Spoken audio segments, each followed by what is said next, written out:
दहिवडी नगरपंचायतीकडून जलजीवन मशीनची पाईपलाईन काढण्यासाठी जलजीवन मशीनचे काम प्रगतीपथावर असून दहिवडीतील फलटण चौकात नगरपंचायत समोर असलेल्या गाळाधारकांचे अतिक्रमण हटवण्यात आले आहे। परंतु पाईपलाईन बुजवून गाळे पूर्ववत करा अशा सूचना आम्हाला दिल्या गेल्या होत्या, परंतु पाईपलाईन बुजवण्यात आल्यानंतर ते गाळे लावण्यासाठी नगरपंचायत प्रशासनाकडून मज्जाव करण्यात येत आहे। शिवाय यापूर्वीही नगरपंचायतीची दररोज 20 रुपयांची पावती नगरपंचायतीस आम्ही देत आहे। मग अतिक्रमणातील जागेची पावती कशी घेतली गेली असा सवाल नगरपंचायत प्रशासनास विचारण्यात आलेला आहे। अतिक्रमण काढायचे असल्यास एसटी स्टँड पासून सुरुवात करावी अशी मागणी गाळाधारकांकडून करण्यात आलेली आहे। तसेच प्रकाश जाधव यांनी आत्मदहनाचा इशारा देखील दिलेला आहे। एकंदरीत मुख्याधिकारी संदीप घारगे व नगरपंचायत प्रशासनाविरोधात आक्रमक भूमिका घेण्यात आली असून गेल्या काही दिवसांपासून मुख्याधिकाऱ्यांविरोधात प्रसारमाध्यमांशी संवाद साधताना दहिवडीकर उघड नाराजी व्यक्त करत आहेत।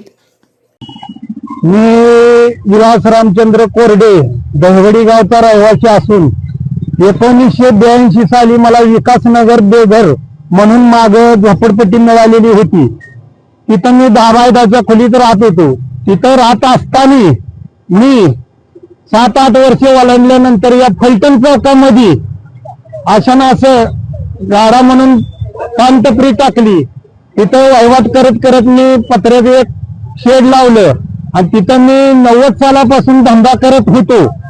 काय कुठल्या गोष्टीचा त्रास नव्हता, काय नव्हता। एकदा दोनदा अतिक्रमण देखील आलं, पण त्यांच्या नियमानुसार आम्ही खुची मागं उचलून घेतली होती। परत काही आम्हाला टेन्शन नव्हतं कोणाचं। परंतु आता मध्यंतरी ही गावाची पाईपलाईन, गावाच्या पाण्याचा प्रश्न होता म्हणून शिवसाहेब आले। शिवसाहेबांनी सांगितलं बाबा अशानं असं गावाच्या पाण्याचा प्रश्न आहे म्हणून तुमची खुटी बाजूला घ्या आणि नंतर तुम्ही हे करा। आणि आता आम्ही प्रेमापोटी खुटी काढली तिथनं। आता कमीत कमी 15-3 आठवडे झालं बघा आम्ही घरी बसून आहे। धंदा पाणी एकदम स्टॉप आहे आणि सगळं पोट आमचं ह्या धंद्यावर आहे, सगळं जीवन आमचं ह्या धंद्यावर आहे। आता घरी बसून आहे, ही आमच्या दुकानाची ही अवस्था झालेली आहे।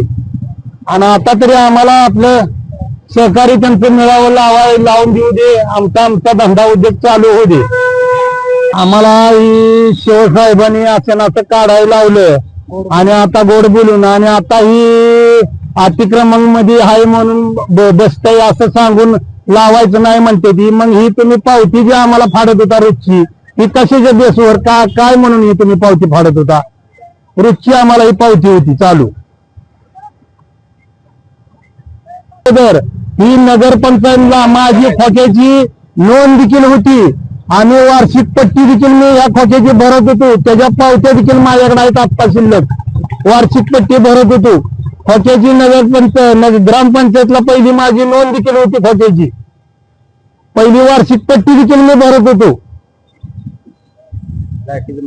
लाईटीचं मीटर देखील होतं आम्हाला। आता परवा शिवसाहेब आले, काढायला लावलं आणि आता काय ही लावून देईना ती। हे कुठला दबाव टाकून आता ही कुठला न्याय तुम्हीच सांगावं। पोलीस दबाव टाकून आहे आणि माझे एवढं साधन आहे, मी वडापावचं माझं दुकान आहे, त्याच्यावेळी दुसरे काही करू शकत नाही। काय झालंय मग तिथं साहेब आम्हाला लावून देण्यात झाले, ते आता म्हणते ते अतिक्रमण हटवान की जवळ 20-23 वर्षापासून असले पावते येते माझ्याकडे। आजची पावती नाही, 23 वर्ष झाली। आणि आता सर आम्हाला गोड बोलून काढायला लावलं आम्हाला। तिथं म्हणले काढा, पाईपचं काम झालंय की परत लावा दुकाने। आणि तर आता नाही बोलतात, आमच्या पोलिसांचं वगैरे दबाव टाकतात। काय मागणी आहे? काय नाही, हायशी आमची परत दुकान लावून द्यावे त्यांनी।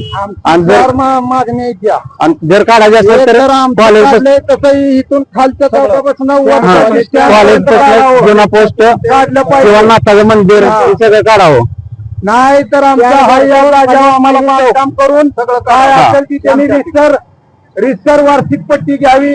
काय असेल ते आम्ही आपलं आमच्या ताकदीनुसार त्यांना ती पाटी देखील द्यायला तयार आहे। एक तर गाळं तरी बांधून इथं हाय या जागेवर आम्हाला द्यावं, तर नाही तर आम्ही खोकी लावतो। आमची खोकी रिसर नोंद करून घेऊन त्यांनी काय असेल ती आमच्याकडे वार्षिक पहिली नोंद आहे आमची, पहिलीच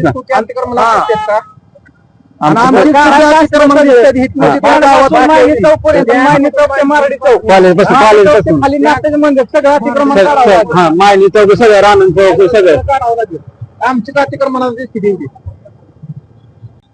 नगरपंचायतीने 15 दिवसापासून सांगितलं की खुकी काढा। 15 दिवस झालं खुकी काढून आमची हायाशी पडलेली आहे ती 2 दिवसात पाईपलाईन झाली की हायाशी तुमची दुकानं लावा म्हणून सांगितली ती. आता जवळजवळ 15 दिवस झाले. सीओ साहेबांनी सांगितलं की काय असेल ती आपली गावाची पाईपलाईन झाली तर तुमच्या हायाशी दुकानं लावा. पण पाईपलाईन होऊन पण आज जवळजवळ 4 दिवस झालं, 15 दिवस झाले संपले.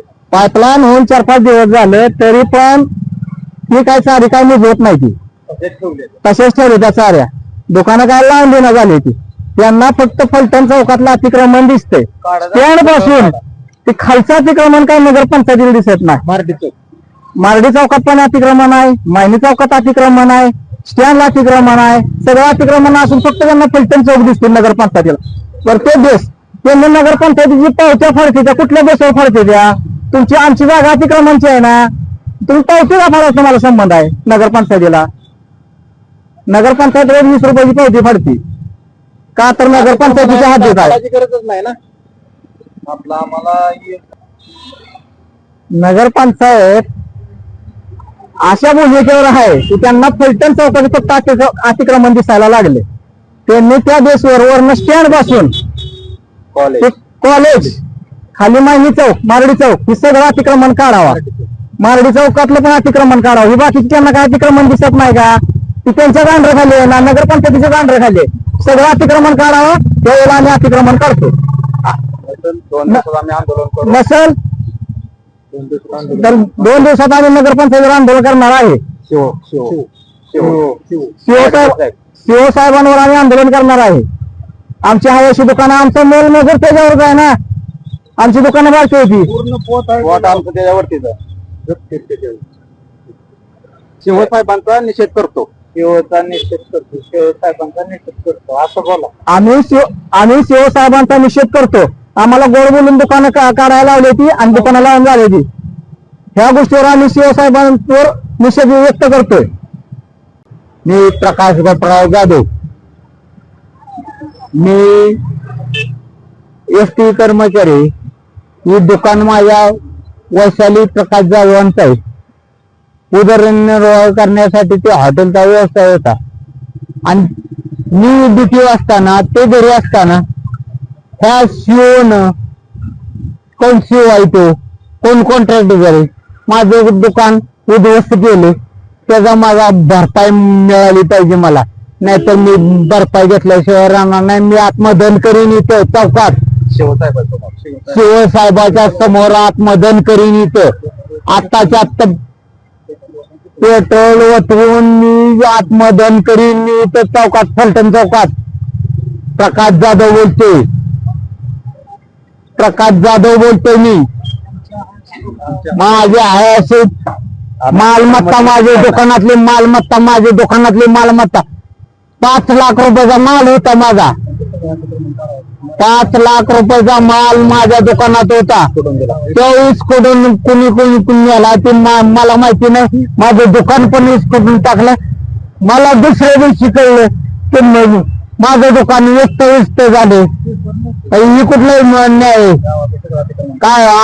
मुळात आम्हाला नोटीस दिली नाही काय? नोटीस न देता कुणी त्याचा शिवचा फोन नाही, नगराध्यक्षाचा फोन नाही, पहिला चौथाचा फोन नाही, अतुलचा फोन नाही, अतुल जाधवाचा फोन नाही, धनाजी जाधवाचा फोन नाही, गावातला अतिक्रमण दिसना. प्रकाश जाधवाचा अतिक्रमण दिसते. सगळं पहिलं बाहेर काढायचं. गटरापासून पाठीमाग आहे आम्ही. माननीय शिवसाहेब यांना माझे हात जोडून सांगणे असे आहे की मी पहिले देखील प्रथम बोललेलो आहे. मी दहिवडी गावचा रहिवासी असून 1982 मध्ये मला बेघर म्हणून मिळलं होतं. तिथं 10 बाय 10च्या खोलीमध्ये मी राहत होतो. तिथं राहत असताना 7-8 वर्षानंतर मी इथं 90 सालापासून या फलटण चौकामध्ये धंदा करत होतो. पानटपरी लावली, परत आस्ते मी खोकं लावलं. त्यातून अतिक्रमण आलं 2-3 वेळा. त्यातून मी त्यांच्या नियमाच्या बाहेर मी खोकं लावून घेतलं. मला काही कुठल्या गोष्टीचं टेन्शन नव्हतं काय. आणि मी जुना माणूस आहे, 90 सालापासूनच आहे इथं. तर माझे हात जोडून त्यांना सांगणे आहे, माझं पूर्ण कुटुंब त्याच्यावर आहे. माझा बुरुड व्यवसाय आहे. सूप, टुपली, किरसुनी ही माझा व्यवसाय आहे. तर माझा 15 दिवस झाला, 3 आठवडे धंदा बंद आहे. मी घरी बसून आहे, माझी मुलं दोन्ही बसून आहेत घरी. त्यांना हात माझ्या पायाला ही जखम झालेली आहे. परवा बघितलेला आहे. मी आलतू लंगत इथं काय तर माझे हात जोडून तुम्हाला सांगणे, आमचं आम्हाला होतं तसं आपलं लाव द्या. तुम्ही काय असेल ती तुमची रिसर वार्षिक पट्टी घ्या, नाहीतर तुम्हाला वाटत असलं तर गाळं बांधून द्या. आमची वार्षिक आम्ही काय असेल ती तिथं तुम्हाला वार्षिक पट्टी द्यायला तयार आहे, भाडोपट्टी द्यायला तयार आहे. पहिल्या आमच्या नोंदी होत्या ग्रामपंचायतला, तशी नोंद करून तुम्ही घेतली तरी चालती, आम्हाला काही हरकत नाही. नाहीतर आमची आम्हाला ही फुगे आहे ती लाव द्या, ही देखील तुम्ही नोंद करून घ्या, त्याची देखील आम्ही वार्षिक पट्टी भरतो, काय असेल ती तुमची. मी चांदी सुपशेख बोलतो. न नोटीस देता आमचं गाळं काढायला लावली आणि प्रेमानं म्हणले परत गाळं आम्हाला टाका. आता गाळे आम्हाला टाकून देत नाहीत.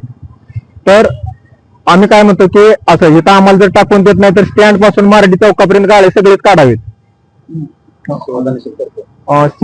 शिवसाहेबांचा निश्चित करतो की गोड बोलून आम्हाला काढायला लावलं आणि नंतर आम्हाला टाका म्हणले तर आता आम्हाला टाकून देत नाहीत.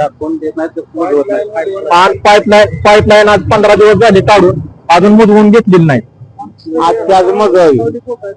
आणि आमचे सगळ्यांचे हातावली पोट आहेत. आमचं त्याच्यावर काय 3 आठवडे झाला धंदा बंद आहे. पाईपलाईन आजच्याच मग बोल नाहीतर एक तर त्यांनी आपलं गाळं द्यावं तर आम्हाला, नाहीतर त्यांनी आम्हाला गाळं तरी द्यावे. काय डिपॉझिट रिस्टर काय डिपॉझिट असेल, रिस्टर डिपॉझिट काय असेल ते देतो आम्ही. आणि आमचे 5 फुटे देतात का आता 2 तासाच्या आत आमचे 5 फुटे देतात. अतिक्रमण किती आहे? 20 रुपयाची पावती रोजची कशासाठी करते? अतिक्रमणात असताना 20 रुपयाची पावती कशासाठी करते? 2 तासाच्या आत ते पाईपलाईन नगरपंचायत 20 रुपयाची पावती कशासाठी घेते? कोणत्या बेसवर घेते? 2 तासाच्या आत पाईपलाईन मोजवायची. आपल्या तालुक्यातील जिल्ह्यातील बातम्या सर्वप्रथम पाहण्यासाठी आजच सातारा न्यूजला YouTube चॅनलवर सबस्क्राईब करा, लाईक करा, शेअर करा आणि बेल आयकॉन प्रेस करायला विसरू नका.